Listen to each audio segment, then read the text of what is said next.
Sir, your champagne is ready. Garrett Whitmore III didn't even turn around. Did I ask you to speak? He raised one hand, silencing her like a dog. Then he smirked at his billionaire friends. Since this black girl is so good at carrying plates, maybe she can give me financial advice. His eyes turned cold. I've got $50 million, sweetheart. What should I do, open a savings account at the welfare office? His table roared with laughter. He waved a $100 bill in her face. Here's your tip in advance. Teach a billionaire how money works. A woman in pearls whispered, "These people don't know their place." Felicia Turner stood frozen. Black woman, cheap uniform, surrounded by white billionaires. Alone. No one defended her. But here's what none of them knew. In 15 minutes, this black girl would expose a $50 million fraud on live television. And Garrett Whitmore? He would lose everything. The Meridian Club wasn't just a restaurant.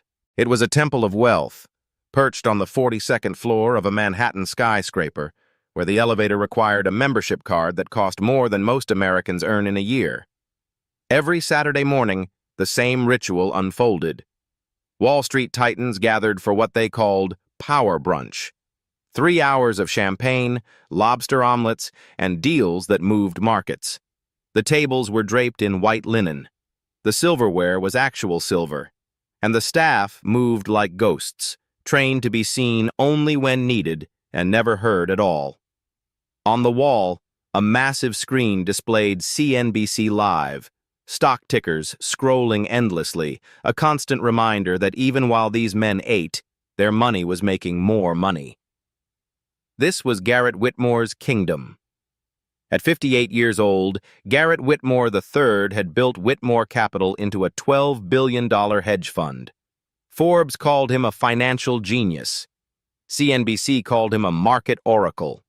He called himself inevitable. But those who'd been destroyed by him had other names.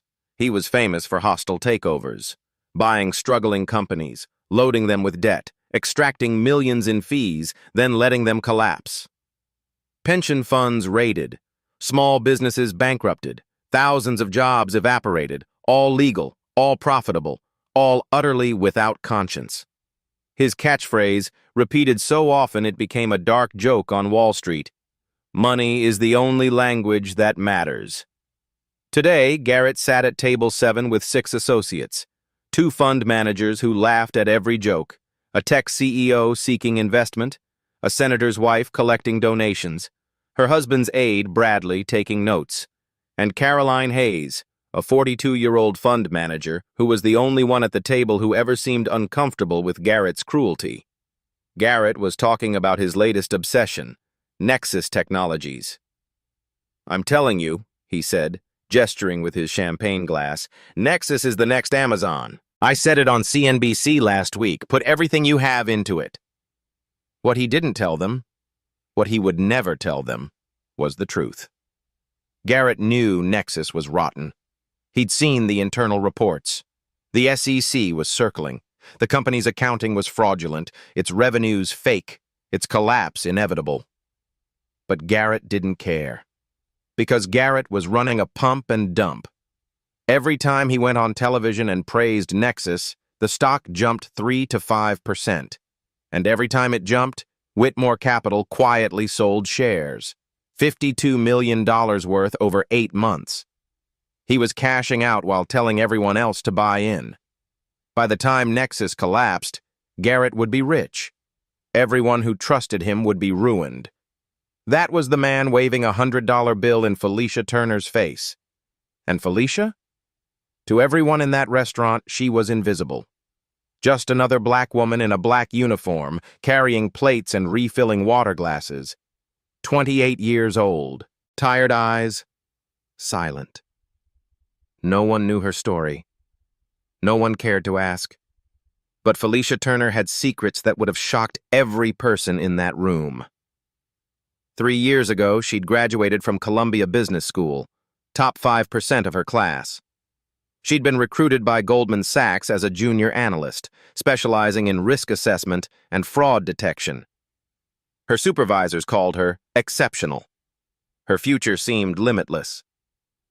Then her mother had a stroke. Ruth Turner, 58 years old, the woman who'd raised Felicia alone after her father left, collapsed one night in their Harlem apartment. The stroke left her partially paralyzed, unable to work, requiring round-the-clock care. The doctors said rehabilitation would cost $15,000 a month. Felicia had no savings, no family wealth, no safety net. She faced an impossible choice: keep her career or save her mother. She chose her mother. Felicia quit Goldman Sachs. She sold everything she owned. She moved back to Harlem, into a tiny apartment with a hospital bed in the living room, and she became a caregiver. Within 6 months, her professional contacts stopped returning calls. Within a year, it was like she'd never existed. Wall Street doesn't wait for anyone, especially not a young black woman with a gap in her resume and no connections left. So Felicia became a waitress, first at a diner in the Bronx, then a steakhouse in Midtown. And finally, 2 years ago, she landed at the Meridian Club, the best tips in the city if you could stomach the clientele. She could stomach it. She'd learned to make herself invisible, to absorb insults without flinching, to smile while men like Garrett Whitmore treated her like furniture. But she never stopped learning. Every night after her mother fell asleep, Felicia would pull out her laptop. She'd read earnings reports, analyze SEC filings, study market movements. It was the only thing that made her feel like herself, like the woman she used to be, before everything fell apart. And she paid attention to the men at the Meridian Club, especially Garrett Whitmore. For 2 years, she'd served his table every Saturday. She'd heard him brag about deals. She'd listened to him advise his friends on investments. She'd watched him take phone calls about Nexus Technologies, his voice low and urgent. 6 months ago, she'd started keeping notes. 3 months ago, she'd noticed the patterns: the TV appearances, the stock jumps, the quiet sales. 2 months ago, she'd pulled Nexus's SEC filings and found what she was looking for: the footnotes that everyone else ignored. Felicia Turner knew exactly what Garrett Whitmore was doing. She'd just been waiting for the right moment. There was one other person in that restaurant who knew Felicia's secret. Harold Brennan sat alone at a corner table, nursing a cup of coffee. 72 years old, white hair, kind eyes behind wire-rimmed glasses. He looked like someone's grandfather. He was, in fact, one of the most respected financial minds in America. Harold had spent 30 years as a professor at NYU's Stern School of Business. He'd consulted for the Federal Reserve. He'd trained a generation of Wall Street leaders. Now retired, he came to the Meridian Club every Saturday for the quiet and for the conversations with a certain waitress who knew more about markets than most of his former students.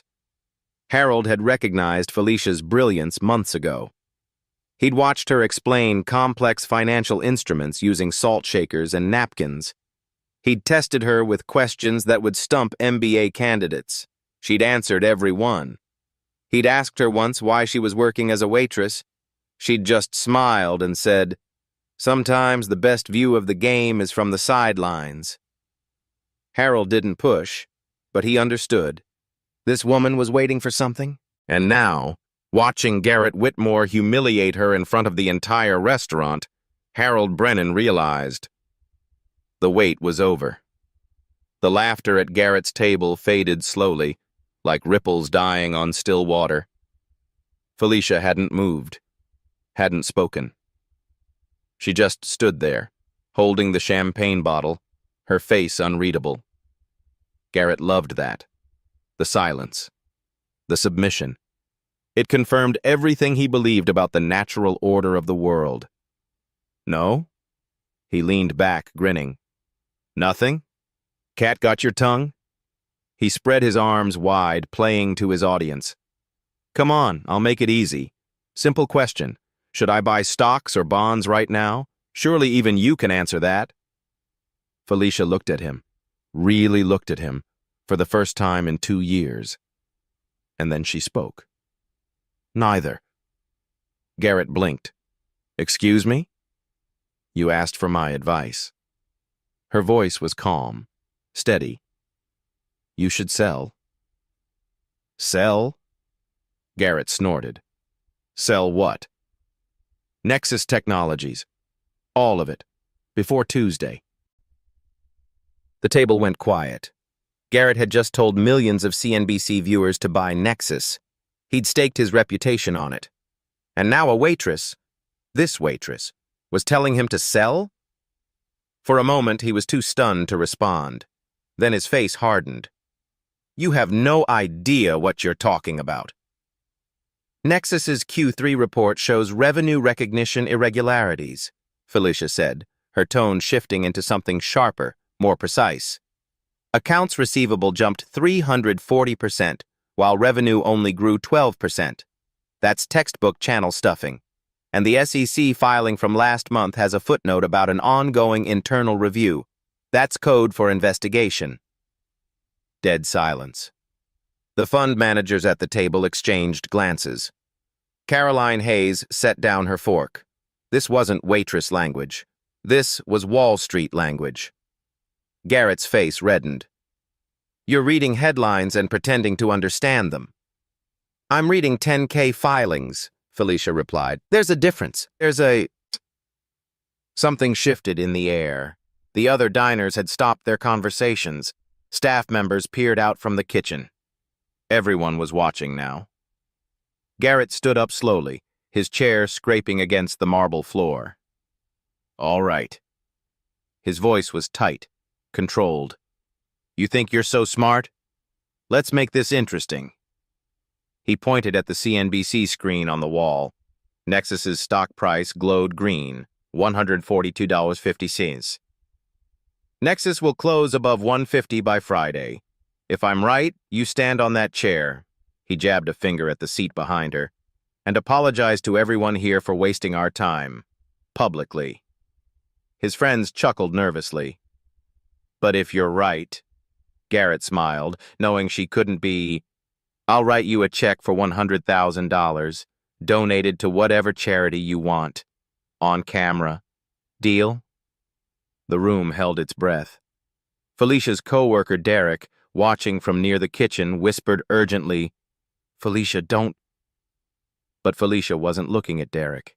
She was looking at Garrett Whitmore, this man who'd spent 2 years treating her like she was less than human, who thought his money made him untouchable, who had no idea that she'd been studying him like a specimen under glass. Make it financial literacy programs, she said quietly, for underserved communities, and you announce it yourself, on CNBC. Garrett's grin widened. Done. They didn't shake hands. They didn't need to. Everyone in that restaurant had just become a witness, and Felicia Turner, the invisible waitress, had just made the most dangerous bet of her life.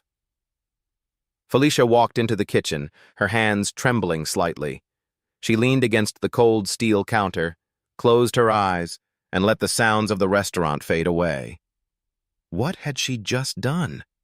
2 years of silence, 2 years of swallowing insults, of being invisible, of waiting. And now, in 60 seconds, she'd thrown it all away on a public confrontation with one of the most powerful men in finance. But as her heart rate slowed, Felicia realized something. She didn't regret it. She couldn't.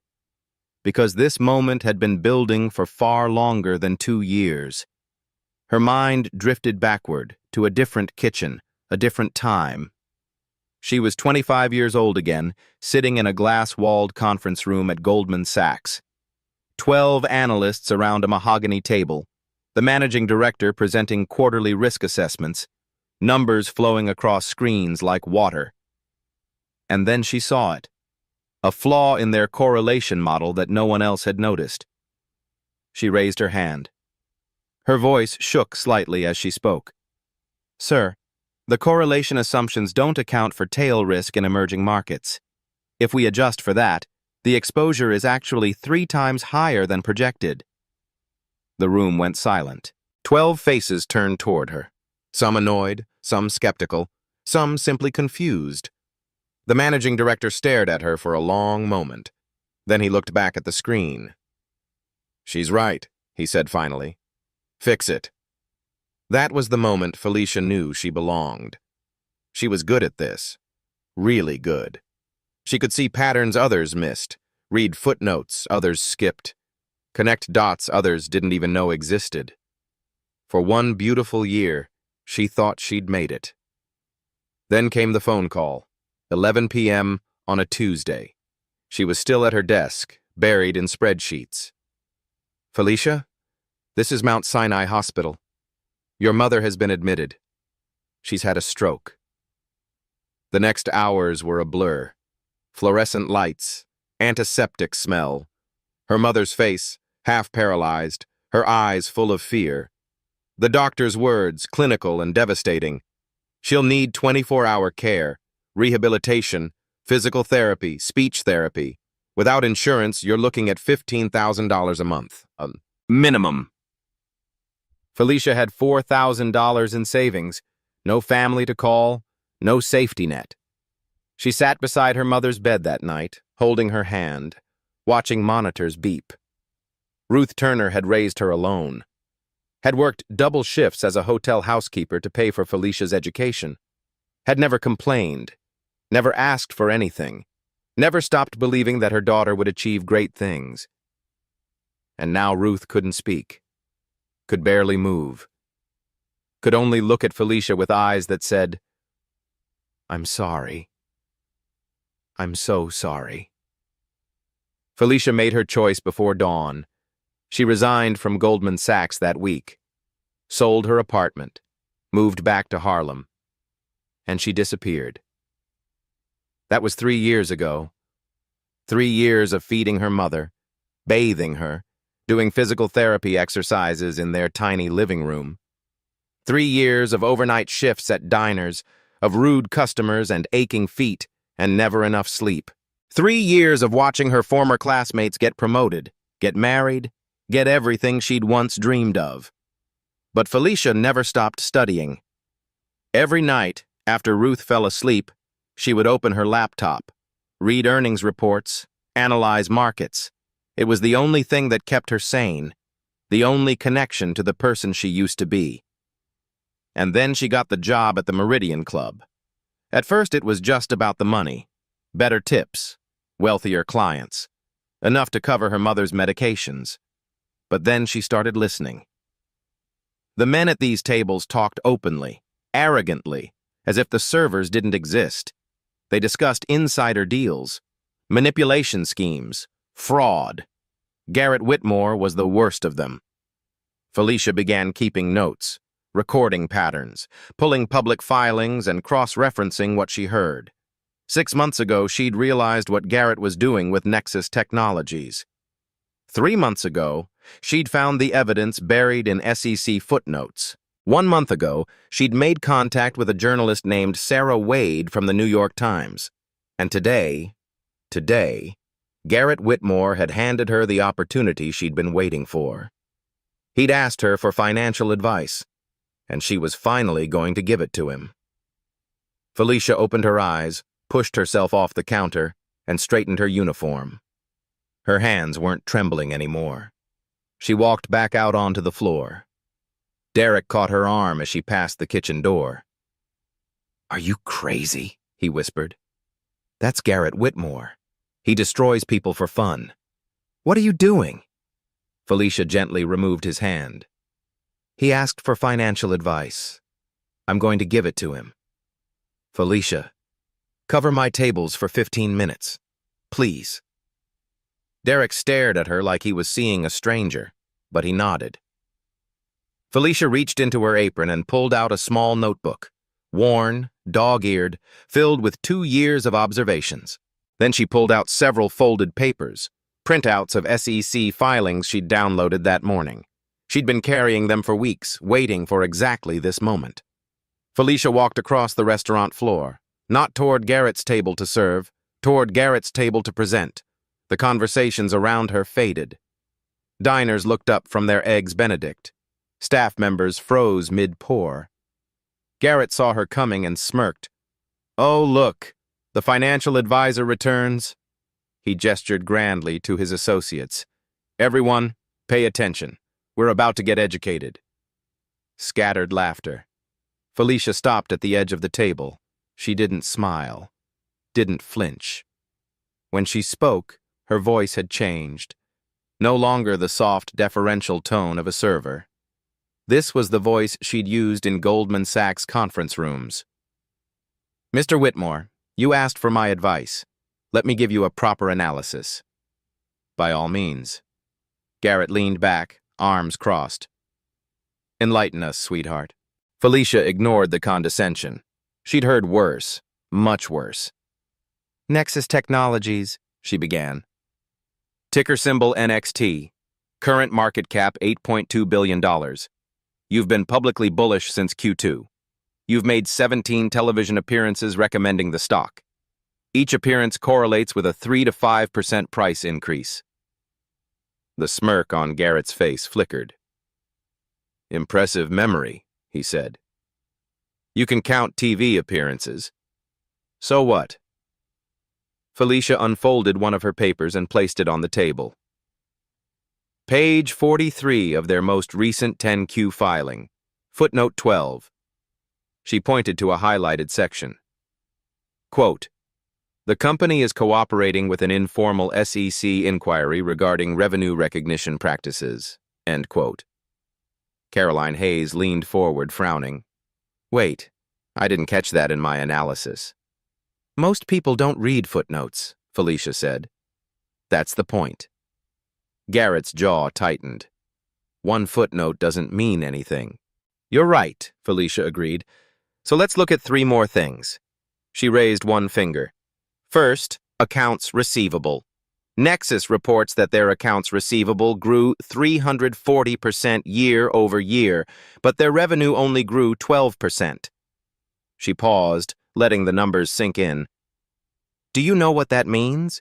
They're booking sales that haven't actually been paid for. It's called channel stuffing. They're shipping products to distributors who never ordered them, counting it as revenue, then taking the products back after the quarter ends. It's one of the oldest accounting tricks in the book.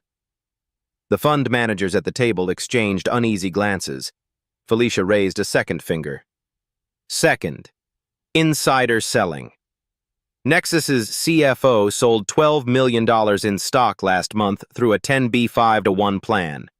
These plans are supposed to be set up months in advance to avoid insider trading accusations. But his plan was filed just 46 days before the sale. The legal minimum is 45 days. She looked directly at Garrett. When a CFO sells that much stock that fast, it means one thing. He knows something bad is coming, and he's running for the exit. Caroline had pulled out her phone, frantically typing. Felicia raised a third finger. Third, the auditors. Peterson and Associates has been Nexus's external auditor for 11 years. Last quarter, they quietly resigned. No announcement, no explanation. Just gone. She let that sit for a moment. Auditors don't resign from $8 billion clients unless they've seen something they don't want their name attached to. Something like fraud. The table was silent. One of the fund managers, a man who'd been laughing loudest at Garrett's jokes, had gone pale. Holy shit, he muttered. I have 20 million in Nexus. Garrett's face had turned red. A vein pulsed in his temple. This is ridiculous, he snapped. She's a waitress. She's reading conspiracy theories off the internet and pretending to be an expert. Felicia looked at him calmly. Then why are you sweating, Mr. Whitmore?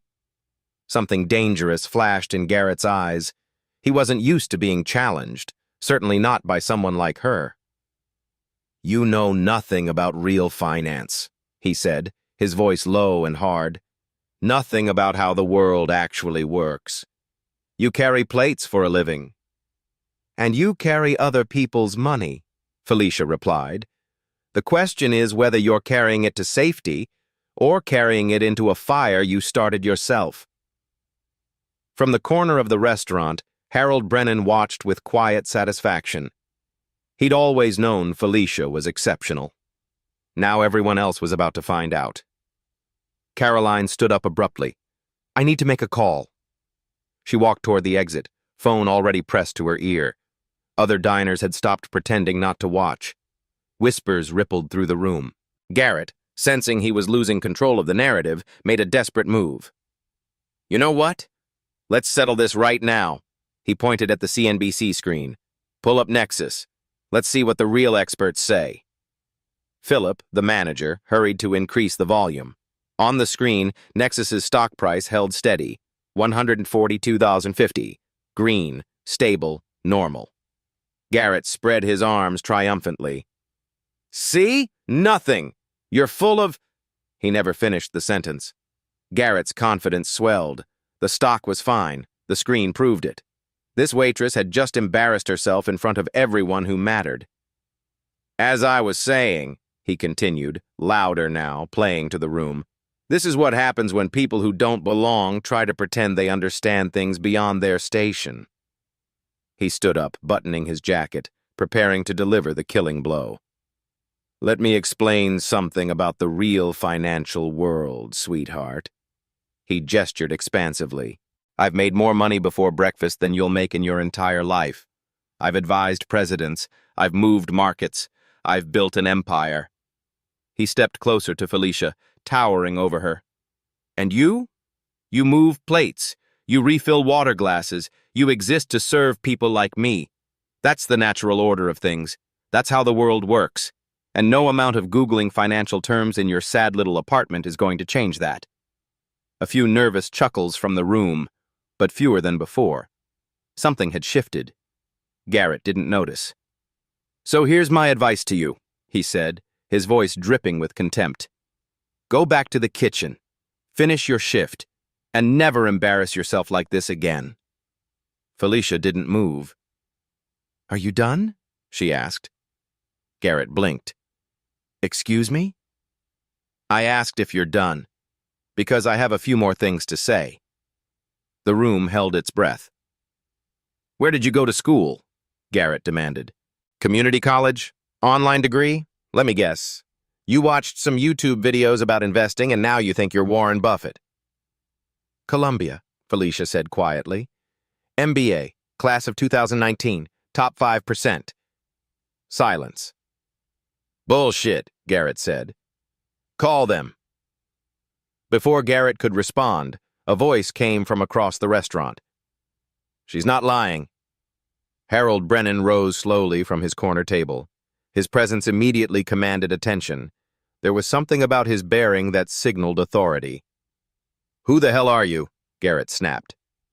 "Harold Brennan, former chair of the finance department at NYU Stern. Consultant to the Federal Reserve from 2008 to 2015. He walked toward Garrett's table with measured steps. "I've trained hundreds of analysts in my career. I can count on one hand the number who truly understood markets at an intuitive level." He stopped beside Felicia. "She's one of them." Murmurs rippled through the restaurant. People recognized the name. Harold Brennan was legendary in financial circles. Garrett's face twisted. "I don't care if she has a PhD from Harvard. One degree doesn't mean she knows anything about my business." "You're right," Felicia said. "So let me tell you about your business specifically." She pulled out another sheet of paper. "You've appeared on CNBC 17 times in the past year to promote Nexus Technologies. Each appearance, the stock jumps. And each time, within 48 hours, Whitmore Capital sells shares." She held up the paper. "March 15th, CNBC appearance, stock jumps 4%. March 17th, Whitmore Capital sells 200,000 shares. April 3rd, another appearance, stock jumps 3%. April 5th, another 150,000 shares sold." She looked at him. "The pattern repeats 7 times. That's not analysis, Mr. Whitmore, that's pump and dump." Garrett's face went white. "Those are normal rebalancing transactions," he said quickly. "Standard portfolio management." "Rebalancing means buying and selling," Felicia replied. "You've only sold $52 million worth in 8 months, while telling everyone else to buy." Caroline had returned from her phone call. She stood frozen near the entrance, staring at Garrett with a new expression. Not discomfort anymore. Horror. "Is this true?" she asked. "Garrett, tell me this isn't true." "It's slander," Garrett snarled. "She's making it up. I'll sue her into oblivion." "For what?" Felicia asked. "Reading public SEC filings out loud?" Another diner, a man in his 60s who'd been listening intently, stood up. "I bought Nexus because of your recommendation," he said, his voice shaking. "I put my retirement savings into it. Are you telling me you were selling the whole time?" Garrett pointed at Felicia. "This woman is nobody. She's a waitress with a chip on her shoulder. You're going to believe her over me?" "I'm going to believe the SEC filings," the man said. He sat back down, pulling out his phone. The room was fracturing. Garrett could feel it. His allies retreating. His authority crumbling. He made one last attempt. "Even if any of this were true, which it isn't, it doesn't matter. By Friday, Nexus will be at 160. The stock is solid. The company is sound. And you," he jabbed a finger at Felicia, "will be standing on that chair, apologizing to everyone here." Felicia tilted her head slightly. "You're that confident?" "I don't lose. Ever." Felicia nodded slowly. "You know who else said that? Every person whose company you destroyed on the way up. The pension funds you raided. The small businesses you bankrupted. They all thought they wouldn't lose either." Garrett's eyes narrowed. "Business is war. The weak lose. That's not my fault." "No," Felicia agreed, "but what happens next will be." Garrett opened his mouth to respond, and then every phone in the restaurant buzzed at once. The fund manager at Garrett's table looked down at his screen. His face went gray. "Oh my God," he whispered. All eyes turned to the CNBC screen on the wall. A red banner had appeared at the bottom. "Breaking. SEC announces formal investigation into Nexus Technologies. Trading halted." The anchor's voice filled the silent room. "In a stunning development, the Securities and Exchange Commission has announced a formal investigation into Nexus Technologies for suspected accounting fraud and securities violations." The stock price on screen was frozen, $142.50. But everyone knew, everyone understood, that when trading resumed, Nexus wouldn't be worth half that. Maybe not even a quarter. Felicia Turner looked at Garrett Whitmore. "Still confident?" she asked. For a moment, nobody moved. The CNBC anchor kept talking, but her words seemed to come from very far away. Numbers scrolled across the screen. Expert analysts appeared in small boxes, looking grave. None of it mattered. Everyone in the restaurant understood exactly what had just happened. The waitress had been right. The fund manager at Garrett's table, the one who'd laughed loudest at his jokes, who'd put $20 million into Nexus, stood up so quickly his chair crashed backward. "I'm ruined," he said, his voice cracking. "I'm completely ruined. I put everything into Nexus because you told me to." Garrett's mouth opened, but no words came out. This is a coincidence," he finally managed. "The timing, it doesn't—" "Is it a coincidence?" Felicia asked. Her voice was calm, almost gentle. "I told you to sell before Tuesday. Today is Saturday. You had 3 days. You chose to bet against me instead." Caroline Hayes walked toward the table, her phone still in her hand. Her face was pale, her expression hard. "I just called my office," she said. "We're pulling every cent from Whitmore Capital, effective immediately. This is a disaster, Garrett." "Caroline, wait. Don't." She held up her hand. "Just don't." Garrett reached toward her, but she stepped back as if he were contagious. The phones hadn't stopped buzzing. All around the restaurant, wealthy diners were calling their brokers, their lawyers, their financial advisors. Voices overlapped in a rising tide of panic. "Sell everything! How much exposure do we have? Get me out of Nexus now!" A woman stood up, her face flushed with anger. I bought 200,000 shares last month. You said it would double. My clients trusted your recommendation, another man shouted. They trusted you. Garrett spun in a slow circle, watching his world collapse. The people who'd laughed at his jokes 5 minutes ago wouldn't meet his eyes. The associates who'd flattered him for years were already distancing themselves. Bradley, the senator's aide, was speaking urgently into his phone. The senator needs to issue a statement immediately. Complete distance from Whitmore. No, he never endorsed any investments. Yes, I understand. The senator's wife had vanished entirely. In the middle of the chaos, Felicia Turner stood perfectly still. Derek had emerged from the kitchen. He was staring at her like he'd never seen her before. She called it, someone said, loud enough for the room to hear. The waitress called it, to the minute. Who is she? Another voice demanded. Harold Brennan had returned to his seat. He watched Felicia with quiet pride, the student he'd never officially taught, proving everything he'd suspected about her. Who are you? The question came from multiple directions now. How did you know? Felicia looked around the room at all these rich, powerful people who'd ignored her for 2 years, or worse, humiliated her. I'm someone who reads the footnotes, she said. Then she turned back to Garrett Whitmore, who stood frozen at the center of his collapsing universe. Our bet, she said simply. Nexus won't be above 150 by Friday. You owe $100,000 to financial literacy programs. Garrett's face twisted with rage. This isn't over, he hissed. Felicia almost smiled. No, she agreed. It isn't. Garrett Whitmore was a survivor. He'd built his career on ruthlessness, on finding angles, on never admitting weakness.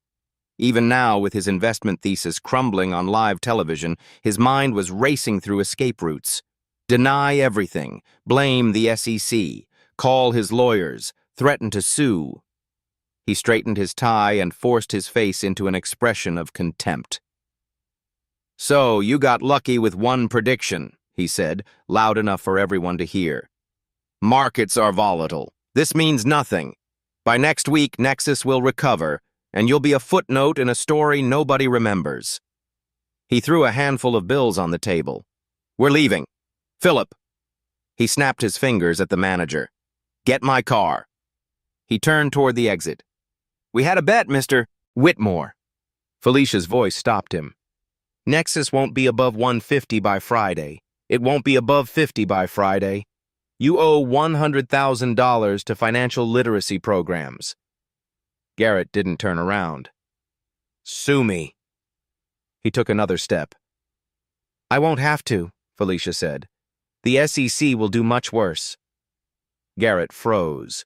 When he turned back, something had changed in Felicia's face. The calm professionalism was gone. In its place was something colder, harder. You know what's interesting, Mr. Whitmore? In all your years of destroying companies and ruining lives, you never bothered to learn the names of the people you hurt. They were just numbers to you, collateral damage. Garrett frowned. What are you talking about? Morrison Medical Supply. Small pharmaceutical distributor in New Jersey. You executed a hostile takeover in 2018, loaded it with debt, extracted $40 million in management fees, then let it collapse. 150 employees lost their jobs. Their pensions were wiped out. Garrett's expression flickered, just for a moment, with something like recognition. Then it was gone. I've done hundreds of deals. I don't remember every... The CEO fought you in court, lost everything, died of a heart attack 6 months later at 54 years old. His name was Thomas Morrison. Felicia's voice hadn't risen. If anything, it had gotten quieter. He was my mother's brother, my uncle. The room went completely silent. And my mother, Ruth Turner, was his business partner. She invested her life savings in Morrison Medical, every penny she'd earned in 30 years of cleaning hotel rooms. When you bankrupted the company, you bankrupted her. Felicia took a step toward Garrett.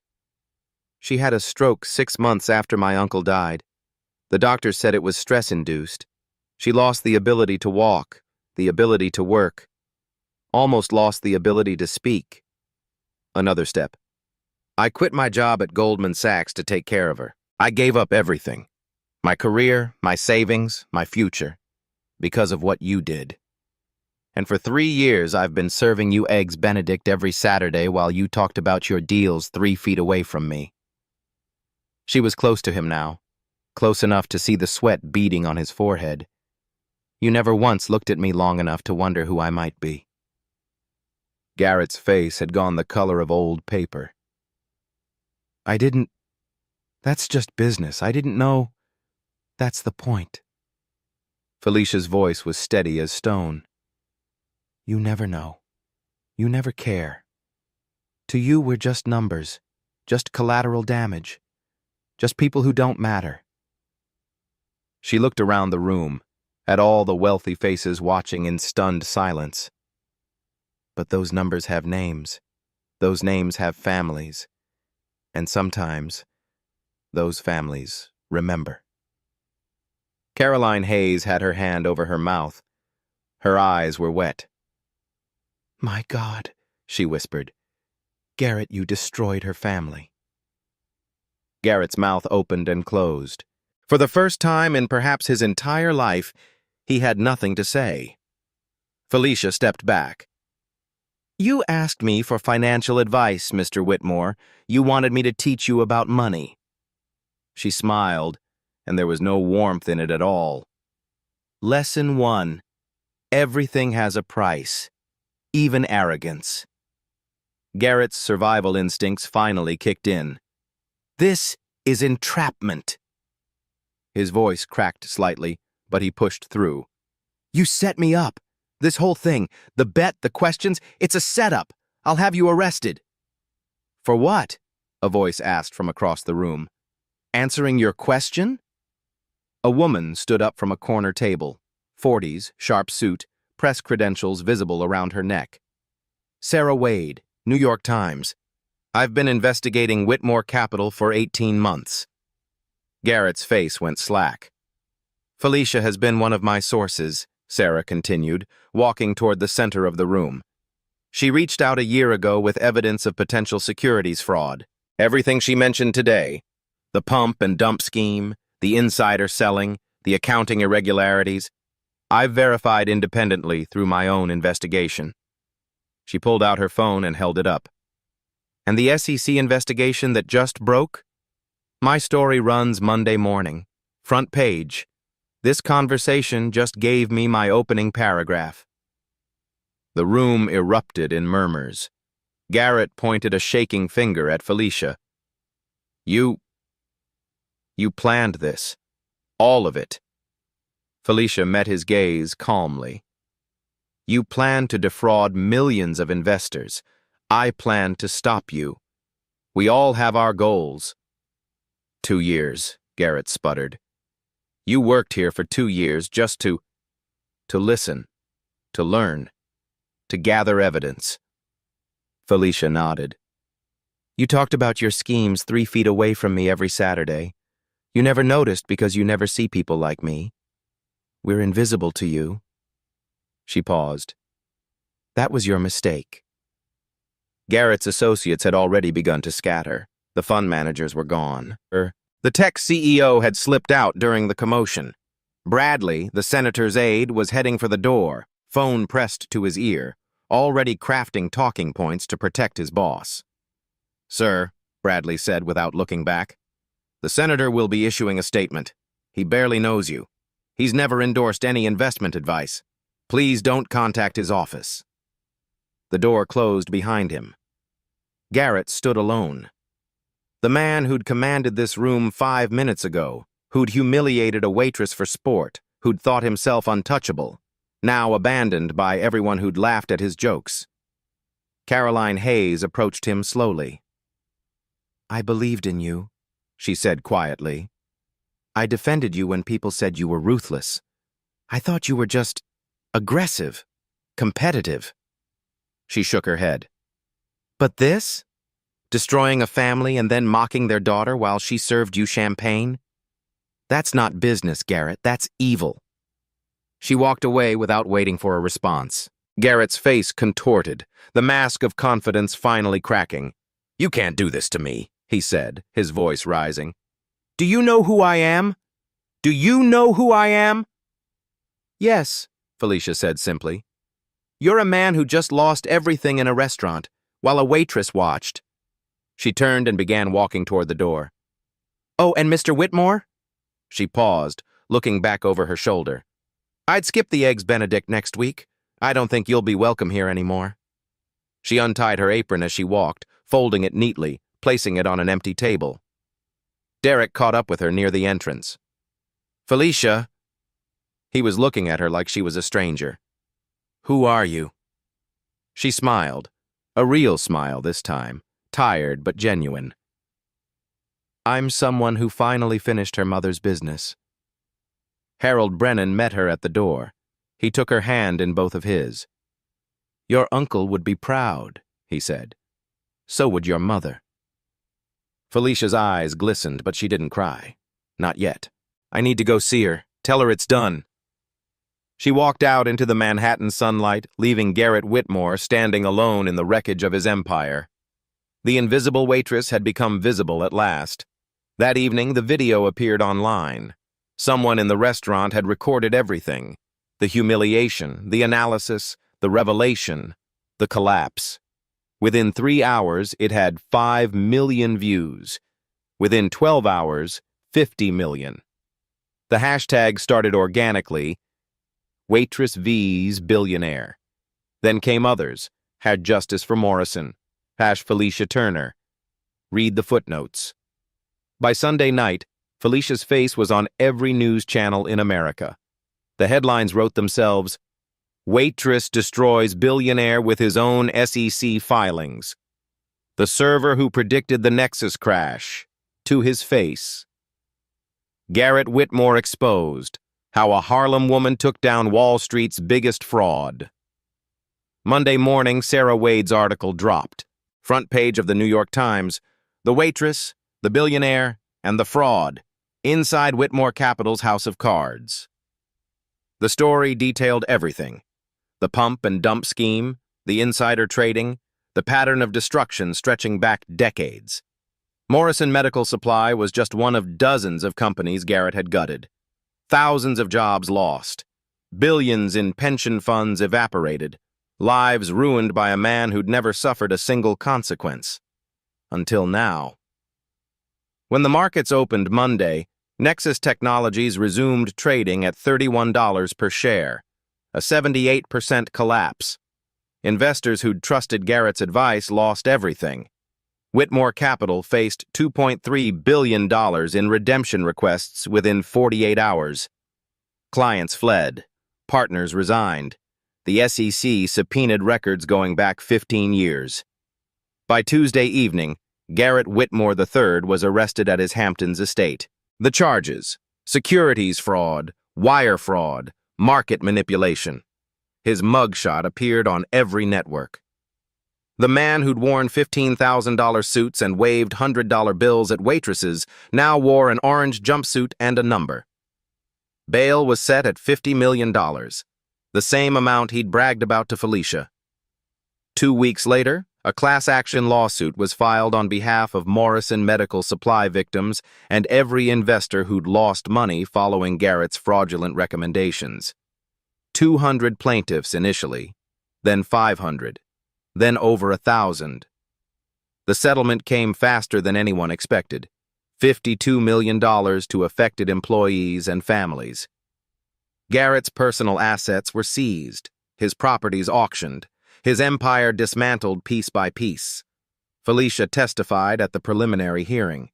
When she finished, the courtroom was silent. Several jurors were crying. At a press conference afterward, a reporter asked her, "What message would you send to other corporate predators?" Felicia thought for a moment. "There's always someone watching," she said, "and sometimes she's the one pouring your water." The clip went viral. Another 50 million views. The offers came flooding in after that. Goldman Sachs called first. They wanted to discuss her return to the industry. A senior analyst position, corner office, salary negotiable. Morgan Stanley followed, then J.P. Morgan, then CNBC, offering her a regular contributor spot.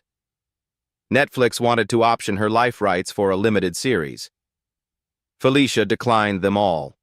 Instead, she used her share of the settlement, plus the speaking fees and interview payments that kept arriving, to open the Morrison Financial Literacy Center in Newark, New Jersey.